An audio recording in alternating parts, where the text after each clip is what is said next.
Hi, I currently have 3 nano-sized tanks, and my favourite has to be this one here, which is my black water tank. I really like the tan colour of the water, and the leaves make it look really natural. The feature fish are Cichlids and ghost glass catfish. These tend to sleep during the day and are well hidden, but in the early evening they come out just as the lights go off. The middle tank houses my betta. It shares its home with a few guppies, with no problems at all. Each day, just before the main lights go on or off, I have coloured lights that come on, and this in particular allows me to observe the Cichlids and glass catfish as they come out of hiding to scavenge for food. Now, I have noticed that the personality of the betta will change when the lights are simulating sunset. It will do a lot of flaring and chasing of the guppies. I suspect the guppies are reflecting the coloured lights, and the betta might see this as a challenge. It certainly doesn't harm them, but it spends quite a lot of time chasing them. The final of these tanks is for our guppies, and of course they do breed like guppies do. I also have as a feature fish a honey gourami. Now, I wanted to have a go at keeping African cichlids, but the only tank that I could use was this community tank, and that would require me to remove all of the fish, etc. With no spare tank, the only thing I could do would be to buy a new one, and so it began. Well, surprise, surprise. A week later, a new tank arrived.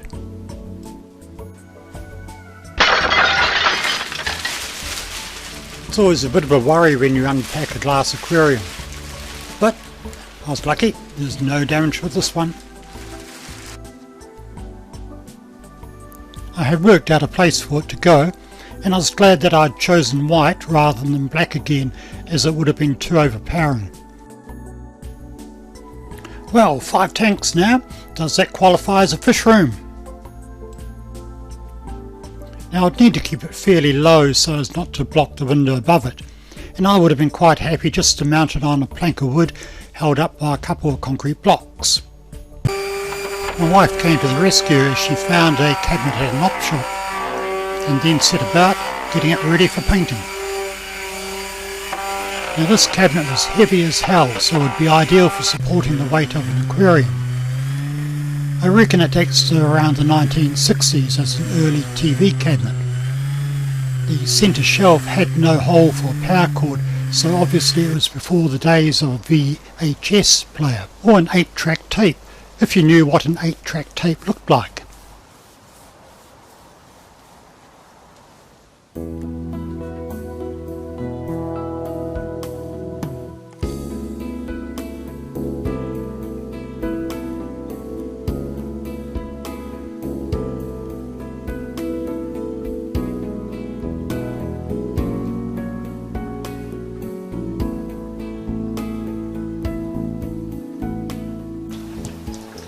Sometimes during our lives we might need to downsize.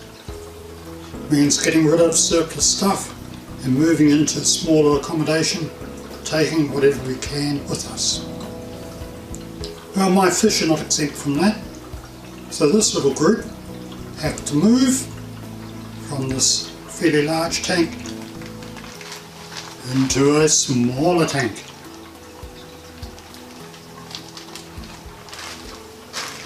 Now, to do this, you don't need much gear, a bit of plastic tubing and about 100 buckets. Buckets for fish, buckets for plants, buckets for rocks with plants on, buckets for gravel, buckets for filter medium. You can get by with 1 bucket if you plan it right, but I'm not very good at planning. So, little fish, you're about to move to your new home. Now, one of the things I need to consider is the gravel. But this gravel that I've been using was quite expensive to buy, and I want to reuse it. Now, under most of this gravel is an aquatic soil mix, and it's a very light colour. and you can see some of the stones and pieces here that have worked their way to the surface. So if I just shovel everything out, it's going to get mixed and I'll never be able to separate it out. So I'm thinking the best way will be to siphon the black stones, and hopefully I can control what I can salvage. And the stuff that's all mixed up, well, that can still be used, but it'll just go underneath these salvage stones. So here goes. Well, I've caught most of the fish, and they have now been moved into their temporary home. I'll put a heater in there and an air line. So I just need to drain the rest of the water out, catch the last two fish and scoop out the gravel. Unfortunately, my attempt to siphon out the nice quality gravel didn't really work, so there's going to be a bit of a mix. But anyway, that's life. Now, I don't normally use air stones in my tanks, but I wanted air to come through from under the large rocks that I'll be using in this particular one. So I'll put in this diffuser to go under the rocks. Goodness knows why they made it such a bright colour, you'd have to hide it anyway. I did manage to scrape out most of the gravel, and underneath I found that the aquatic mix had compressed into a hard pan, so it was clearly clay based. Although it has been in use for 2 years, it's useless now. The clay was now so hard that plants just couldn't get their roots into it, so I was glad to get rid of it.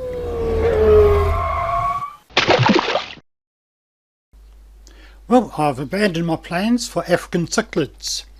I had done a trip to the nearest big city. I wanted to buy some coral sand and other bits and pieces and actually have a look at some African cichlids. But nothing was stocked in any of the shops. Yep, I could buy stuff online, and I'd always intended to buy from a specialist cichlid dealer. Things seem to be stacking up against this project at this time. The tank I was using was just a little bit on the small side, and I wouldn't be able to rehome any problem fish. After giving it some consideration, I decided to go to plan B, and that was the new tank would become a Hillstream tank. Okay, so I've got the tank set up. I've put the fish from the large tank in here just for the time being. They will go back into the other. I'm just going to throw in some larger rocks now and see how that goes. So this is where I'm at the moment. I've moved the black gravel from the big tank over to here. I think the black will contrast better with the white tank. And I'm going to get a light coloured gravel for the big tank. Now I've got some ordered online. I wanted a couple of 10 kg bags of sand, but I couldn't get anything the same colour, so I've ended up getting one 10 kg and two 5 kgs, all different colours. So I might just terrace it up. It'll add a bit more interest to it. I don't quite know how I'll mix the sand yet. Now I've added a blue backdrop to this, and it really sets it off quite nicely.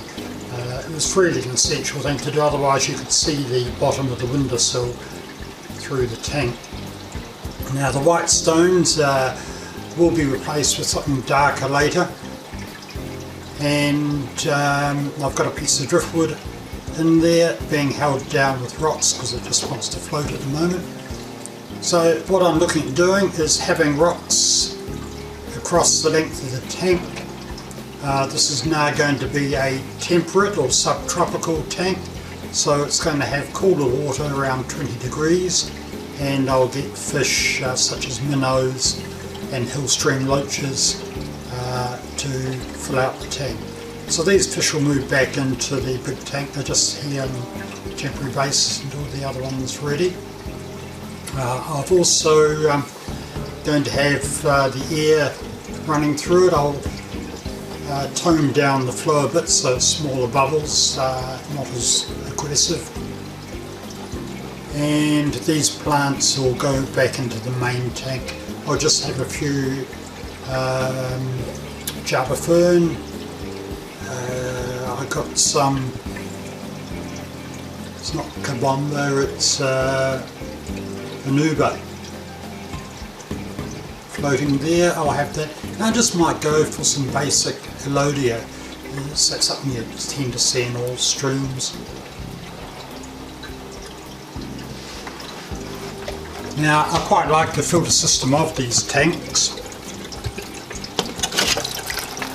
They are a trickle type system. The water goes through some foam and then ceramic rings, flows through the bottom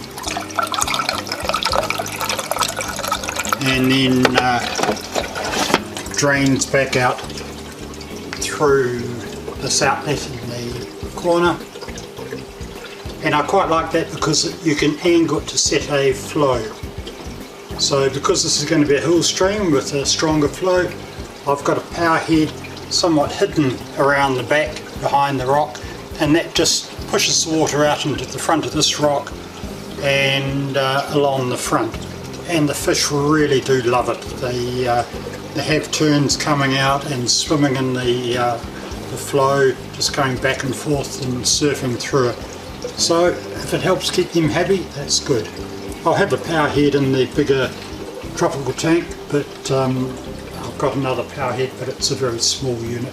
But I'll have that added for a bit of extra interest for the fish.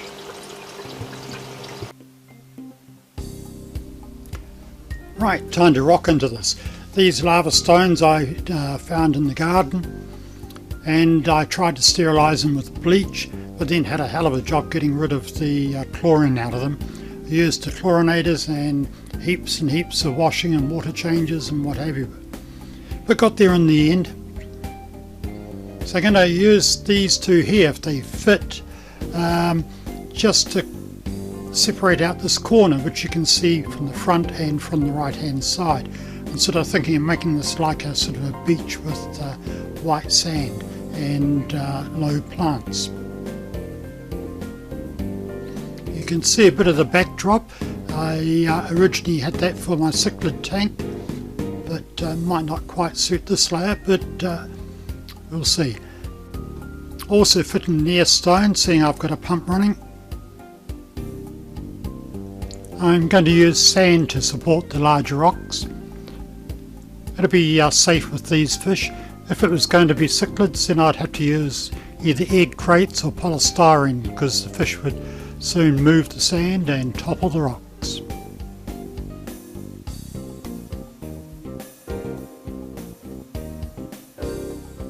Hopefully these rocks will allow me to have a raised area. You know, this is just like playing at the beach.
How's that?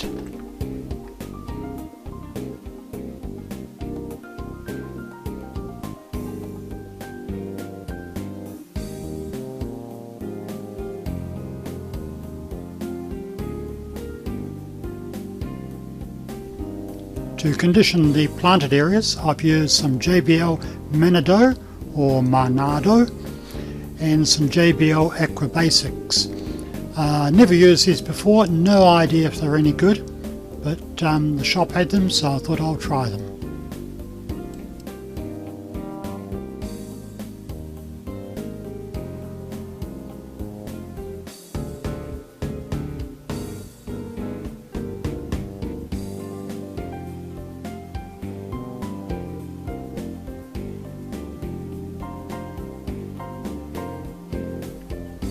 For the shallow sand area near the front and side, I decided I'll just put any root tabs under any special plants.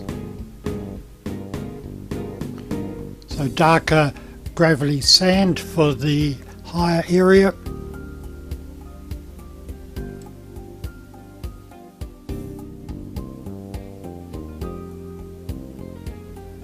A lighter shade for the mid-zone.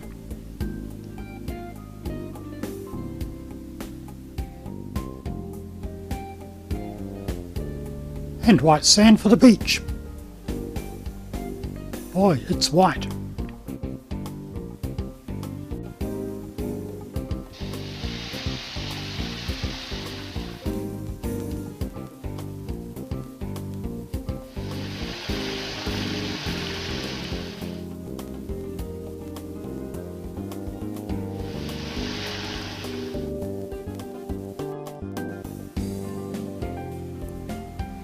What plants I had got trimmed up and pushed into the substrate. As the aquarium filled up, I could turn my attention to the fish. Now, to catch these little blighters, I'd need to remove all of the rocks and driftwood. Fortunately, I was able to reuse filter medium for both of these tanks, so I wouldn't have to worry too much about cycling, other than just keeping a bit of a close eye on the levels.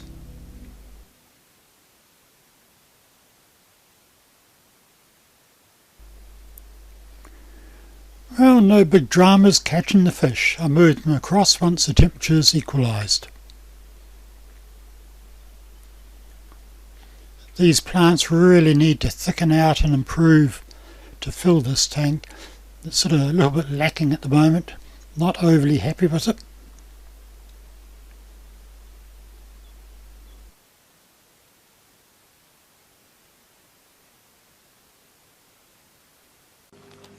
Well, a bit of a surprise the next morning as I found some fry in the tank. These must have been eggs that hatched on the plants. These plants of course came from the community tank, and the parents of these fish I would think would be my pearl danios. They certainly don't look like corydoras. Unfortunately, I didn't have a tank where I could safely keep them. I counted about 9, possibly 10. So I decided to move 7 to my blackwater tank, as that had the most vegetation and gave them the best chance of survival. The others would remain in the Hillstream. I was then able to re-landscape the Hillstream tank. The water flows across the front from left to right, and there are plenty of hiding places amongst the rocks. I was quite pleased with the outcome. Well, it was now time to order the fish. For the Hillstream, I ordered 5 Catethid danios, 5 cherry barbs, 3 Hillstream loaches, 2 panda corydora, 5 gold mountain minnows, and to finish it off, 5 mountain minnows. And next day they arrived.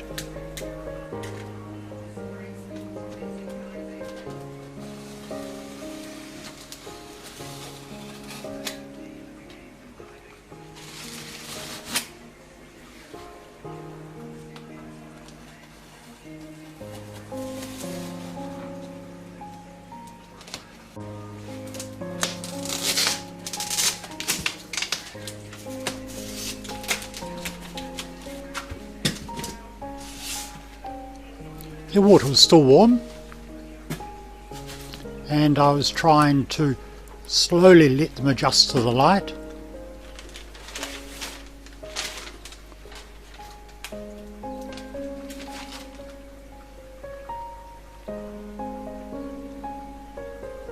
They were certainly looking active, so that was a very good sign.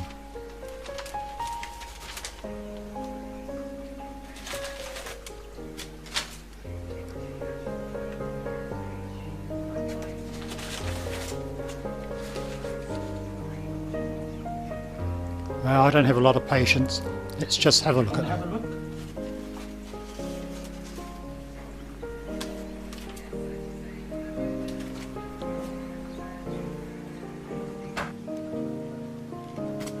And now to play What's That Fish? Well, these I would think would be the Danios. I'll colour up later.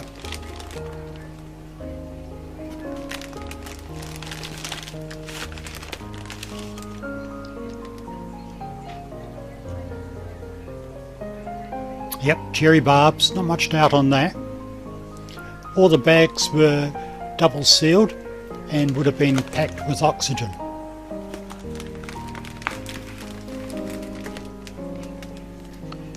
Now these ones would be black neons. I'd ordered 5 of those to go into my community tank.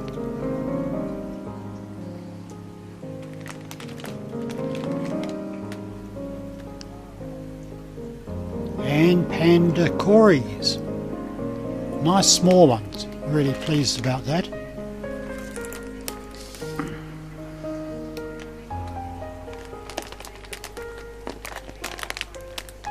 My first Hillstream loaches. Cool.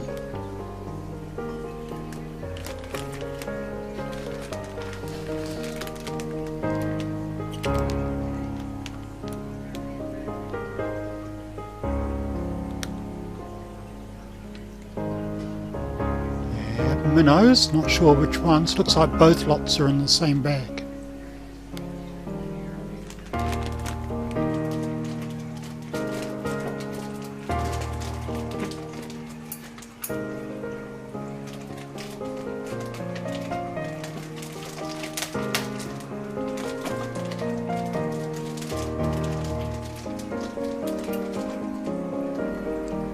Now, I'm not worried about the water temperature as such at this stage. My first priority was to get the bags open and to get some fresh oxygenated water from the tank into each bag. So that was just a question of scooping out a cup or 2 of water from the tank, put it into the bags, after which I could then hang the bags in the tank to let the water acclimatise both by temperature and by further mixing.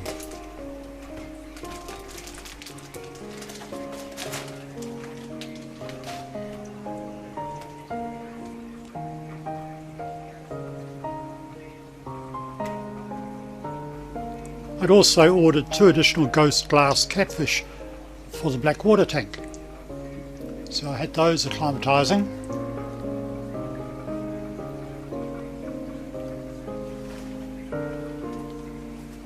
And the various Hillstream fish, they were also acclimatising.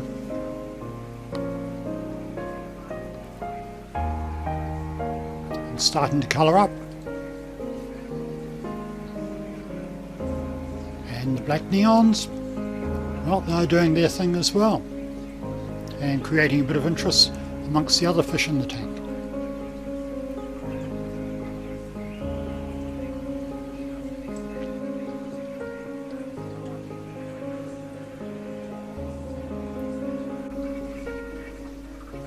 Okay, spot the glass catfish.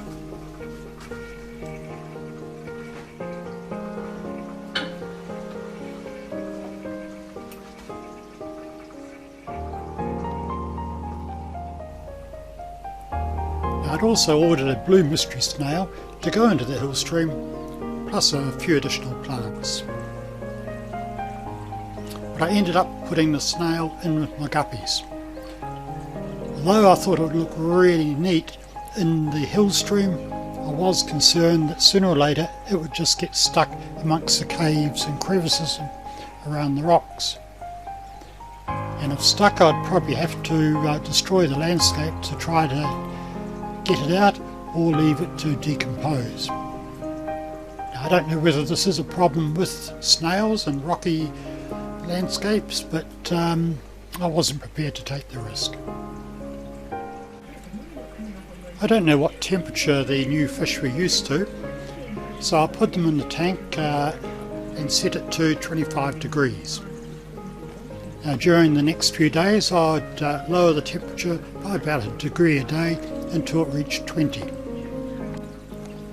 I had decided that this would be the best temperature to keep them at, and it was something that all the fish could tolerate. Cooler water will retain more oxygen, and with the aeration, the Hillstream loaches have been given the best chance to thrive. Inside the cabinet that supports the blank community tank, I keep a couple of power strips. The one on the left is for the tank on the left, which is the white one, and the one on the right is for the tank above. The plugs have individual switches so I can control what's on when I lower the water during water changes. The bottom ones have the heaters, above is the pump, and timers control the lights. Another power strip controls the air pump and also the LED thermometers. Now I would like to have the power heads on timers as well, so I could just run them for a few hours during the day. But unfortunately I've noticed that a cherry barb likes to swim inside one of these power heads, and if it gets turned on, well, it's sushi. So I just manually activate them as required. Hey, a big shout out to you for participating in this tank build. So, as a reward, I shall give you 1 minute to chill out with the fish. Thanks for viewing.